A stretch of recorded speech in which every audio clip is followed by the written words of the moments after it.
Hey guys, so in this section we are going to cover the cytoplasm and cellular organization.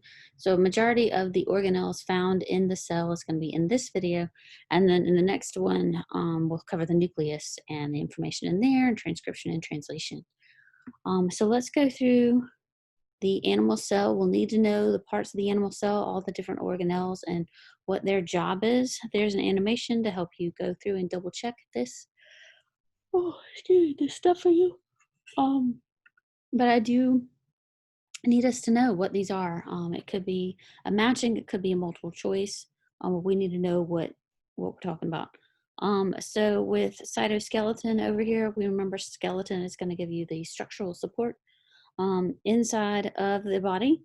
So um, your structural support could include microtubules, spindle fibers, those kind of things. So that would count underneath cytoskeleton. Um, Spindle fibers are going to come from centrioles, and centrioles live in a place called the centrosome. If you took your lab quiz, and we were having discussions about that in the meeting, in the weekly meeting.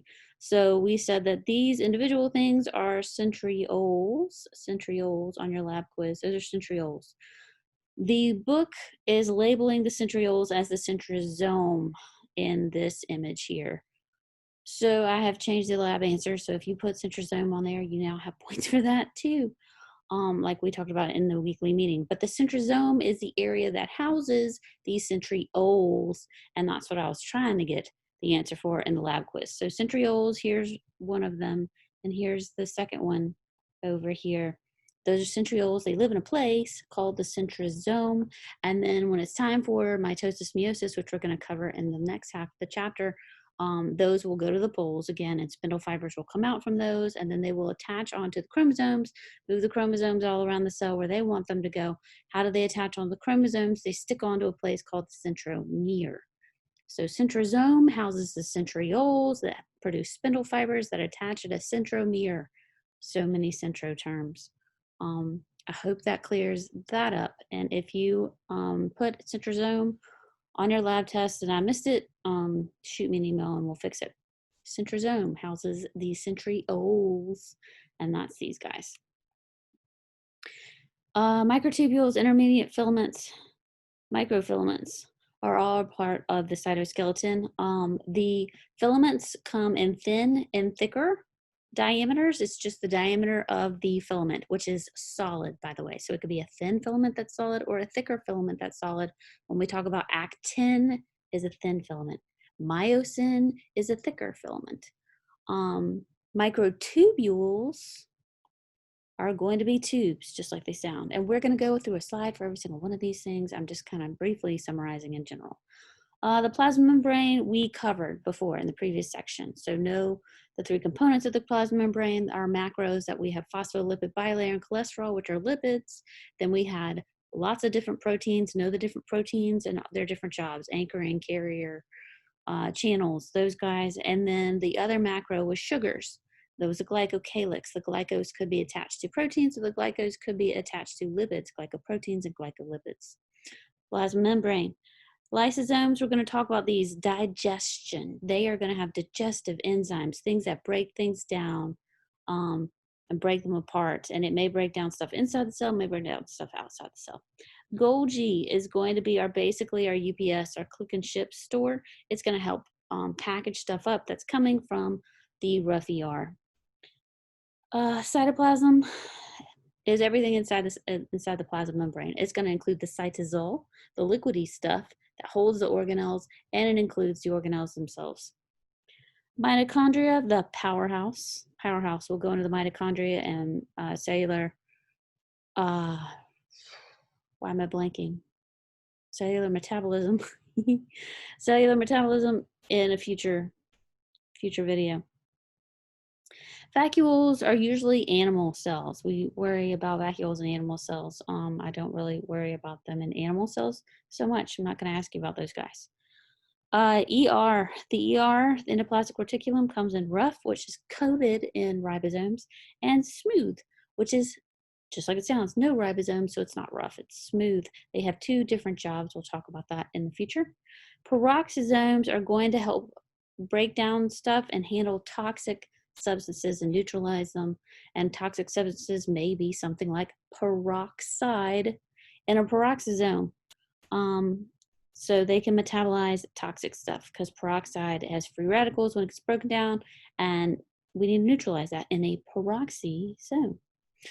We're going to talk about the nucleus and the major components inside the nucleus, its membrane, and all that good stuff in the next video, in the next section.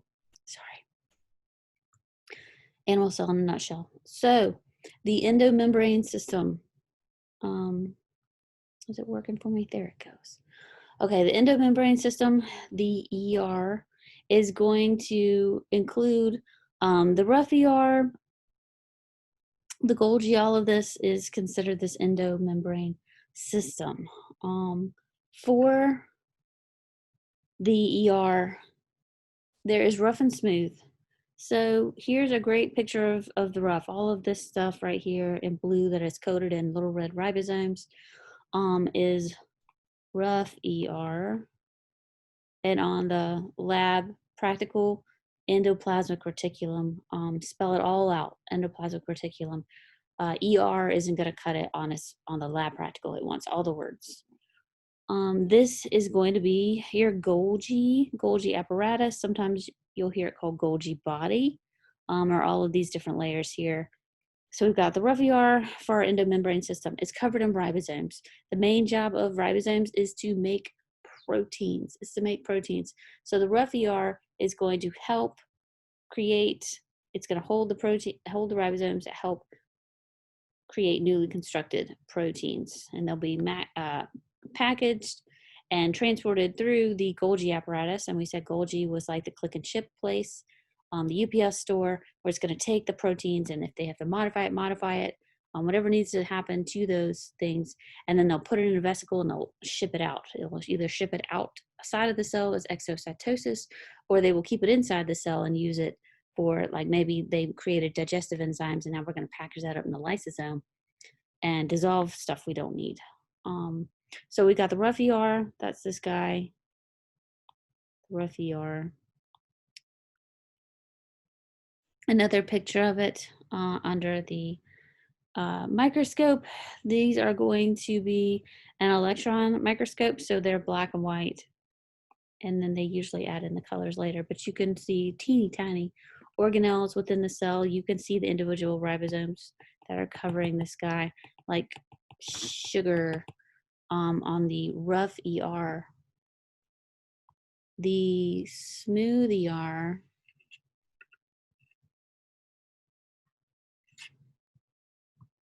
is going to, instead of being in charge of proteins for the rough ER, the smooth ER is going to be in charge of synthesizing phospholipids, like we use for the cell membrane, and also cholesterol. So when we make phospholipids, we can make cholesterol. It's also going to help synthesize steroid hormones like androgens, your testosterone, that kind of stuff.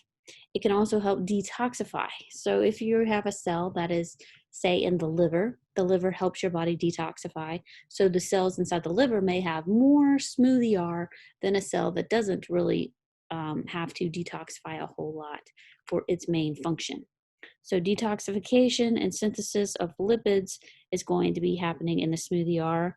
It is also going to help with synthesis and storage of the glycerides, again, more lipids, and glycogen, helping store that in the skeletal muscle, your sugar.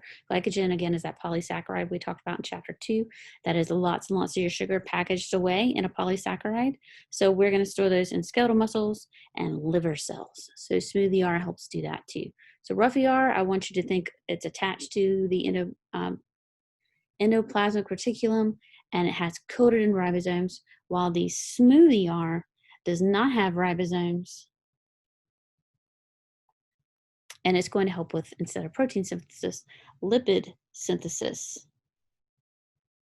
Our Golgi, the click and ship UPS store, it's going to take those proteins or those lipids or whatever it is that was created from the rough ER and the smooth ER. Traditionally, it's right next to the rough ER, so it's going to handle those proteins that were created, and if they need to be tweaked, they'll tweak them. If they need to add on to something, and then they will get them packaged in their final version, ready to go into a vesicle. That's what the Golgi is going to do, is going to put it in a vesicle, and that vesicle will either leave the cell, like maybe this cell is in the pancreas and it's producing insulin, and so it's going to package up that insulin, put it in a vesicle, and then it's going to hit the outside of the cell. The vesicle will rupture, and that will go into the bloodstream.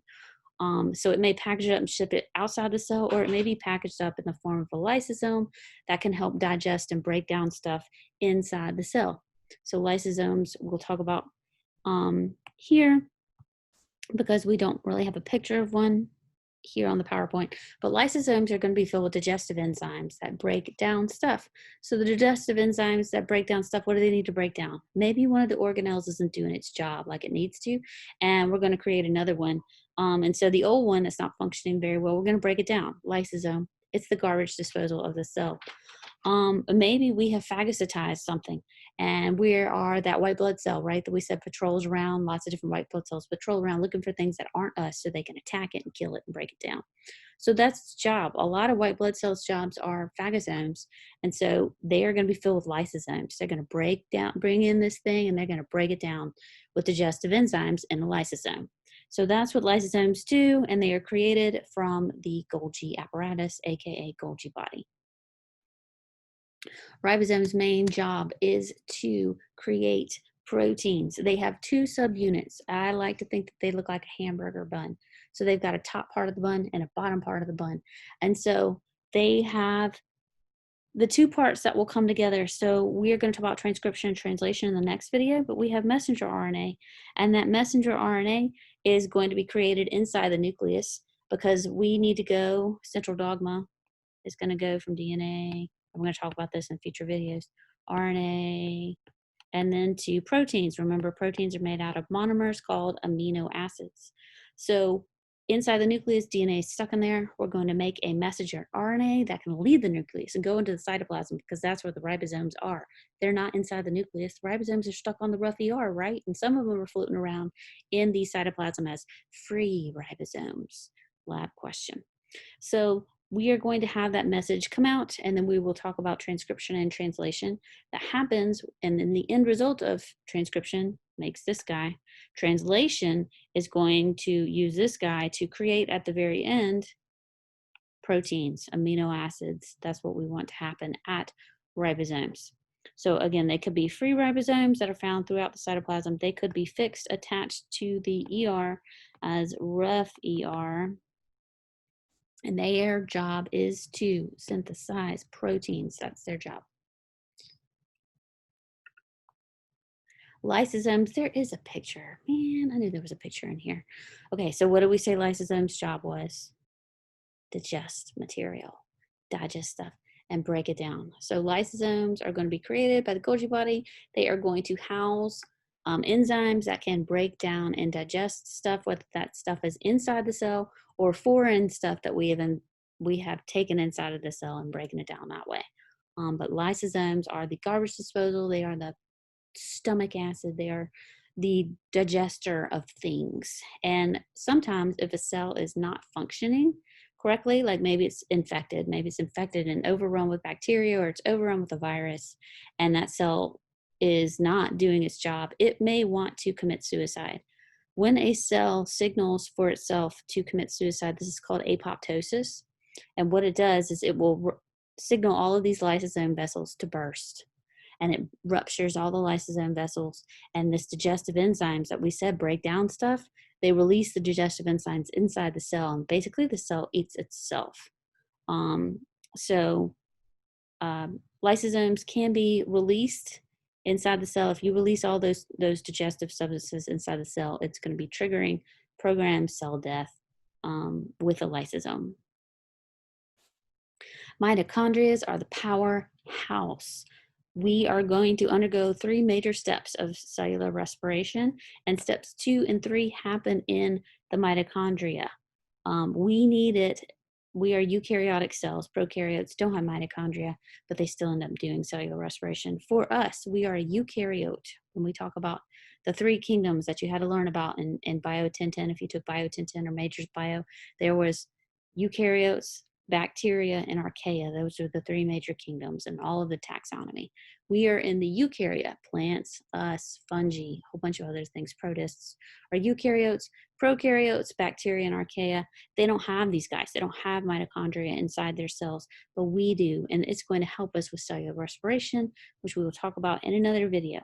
They are our powerhouse. They are going to help us. We talk about breaking bonds, releases energy, and we need to harvest that in the form of ATP. We get the most ATP when we use mitochondria. We need mitochondria.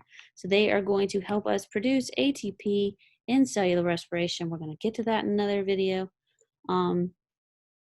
If it's a really, really active cell, say like muscle cell, cardiac muscle cell, skeletal muscle cell, you're going to see more mitochondria. The more energy it needs, the more mitochondria you're going to have in the cell. Mitochondria are kind of cool because I was just telling you about prokaryotes and eukaryotes, right? And that eukaryotes don't have mitochondria inside of them, but prokaryotes don't have mitochondria inside of them, but eukaryotes do. It turns out that with the endosymbiotic theory, that mitochondria, we believe, and now we've got the genetic evidence to support it, that they were originally prokaryotes, that these were originally bacteria out there doing their thing, and our eukaryotic cell absorbed them in and kept them. So they have their own DNA, mitochondrial DNA, same as chloroplasts do. This is the endosymbiotic theory. I'm sure there's going to be a slide later on that talks about this. But these are the powerhouse of our eukaryotic cells for cellular respiration. Here is the cellular respiration in a nutshell picture. Glycolysis is step number 1. Then I kind of skip over the intermediate step of changing the pyruvate to acetyl-CoA. It's a step, it happens, but I kind of lump it in with partially, it's not quite 1 and it's not quite 2. Step number 2, citric acid cycle, aka Krebs cycle. This is in the mitochondria. We need the mitochondria for the intermediate step 2, and then step 3 also in the mitochondria. So the mitochondria is where the ATP is coming from. We get some ATP in step number 1, but not near as much as we get in step number 3, the electron transport chain in the cellular respiration steps. So mitochondria, powerhouse, in charge of creating all of those ATP through breaking bonds, breaking down energy of glucose or other things. Okay, so we said lysosomes were in charge of digesting things, like digesting all sorts of things, foreign bodies that the cell has taken in and undergone endocytosis. It can digest those with lysosomes. If it needs to commit suicide, it can release all of those digestive enzymes and commit apoptosis via lysosomes. Sometimes when we break down stuff, it creates toxic materials, and we need to be able to handle those toxic materials and neutralize them. One of those toxic materials could be peroxide, because it's going to break down into free radicals that we don't like going around in our cells. We want to take care of those. We don't want oxidating free radicals. So peroxisomes can handle things like the breakdown of hydrogen peroxide. And it can handle that. It's going to be a toxic substance. Peroxide is a toxic substance when it breaks down. Peroxisomes, they have the same name. So if you see peroxisomes and hydrogen peroxide, know that's what I'm talking about on a matching question on the test. Any other digestive enzymes? Lysosomes. If we're talking about a toxic substance, something that needs to be neutralized, peroxisomes, because they can handle things like peroxide. Cytoskeletons we mentioned when we were talking about the cell in general. It could be a microfilament, a filament, which is solid, like my Apple Pencil. It is solid. Or it could be a tubule, and like the spindle fibers, those guys are tubules, and they are hollow like a straw. So the tubules, we can see 25 nanometers for a tubule, microtubule. It's a straw, it's hollow on the inside. The filaments are going to be solid, so we can have different types of filaments. Actin is a thinner filament. As far as microfilaments, we'll talk about those in muscles. Actin and myosin. Actin are the thin ones, and myosin are going to be the thicker filaments. in there. So there's cytoskeleton is going to give it structure. It's going to help anchor it to things inside the cell or even to other parts in other cells. Sometimes it acts as like this guy right here in the structure. We can see it kind of acts as like a almost like a belt, keeping tight on the cell and making sure it stays in that position. So all of these filaments and tubules are cytoskeleton. All the different ones here in a table, microfilaments, intermediate, and thick filaments, all solid, just vary on their diameter. Micro is the smallest, while the thick filaments are obviously the thickest because that's their name. The tubules, microtubules are tubules that are hollow on the inside. Centrioles, we mentioned that live in the centrosome and the centrioles, there's two of them, and animal cells have these. Plants don't, by the way, they don't have centrioles. But in animal cells, they will go to opposite ends of the cell. Then we're going to have the spindle fibers that come out and attach onto the chromosomes, and they're going to move the chromosomes around. So centrioles are a type of cytoskeleton. They are going to have microtubules, and there's 9 of them made up in groups of 3. There's 3 sets of 3 in there. And 9 groups of microtubule triplets. Then cilia and flagella. So in today's meeting, we talked about how to recognize pseudostratified columnars, and we mentioned that the example that is really popular is to use the trachea. And the trachea, the giveaway on the trachea, if you can see the cartilaginous rings on the slide, and then you're going to have muscle, and then you're going to have connective tissue, and then you're going to have the epithelium at the end. And the epi in trachea is pseudostratified ciliated columnar cells, and the cilia is going to be that dangly stuff off the end. And it kind of looked in the picture because of the dye, it kind of looked like hot pink hair, like mohawk coming off of the different cells. That's cilia. It's relatively short hair-like extensions.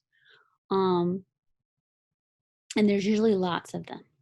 Flagella, on the other hand, can be one if we're talking about sperm. Like the tail on the sperm is a flagella, and we got to power that thing. Otherwise, the sperm can't reach the egg, and he's useless. So flagella are going to be composed also of microtubules. Flagella in general is a longer structure, and the example, again, is sperm to get it to be motile so it can reach the egg, which is its primary job. So these are different types of cytoskeleton. There's that centrosome with its triplets, flagella and cilia. All right, we have covered everything in this section. In the next section, we will discuss the nucleus and DNA replication and transcription.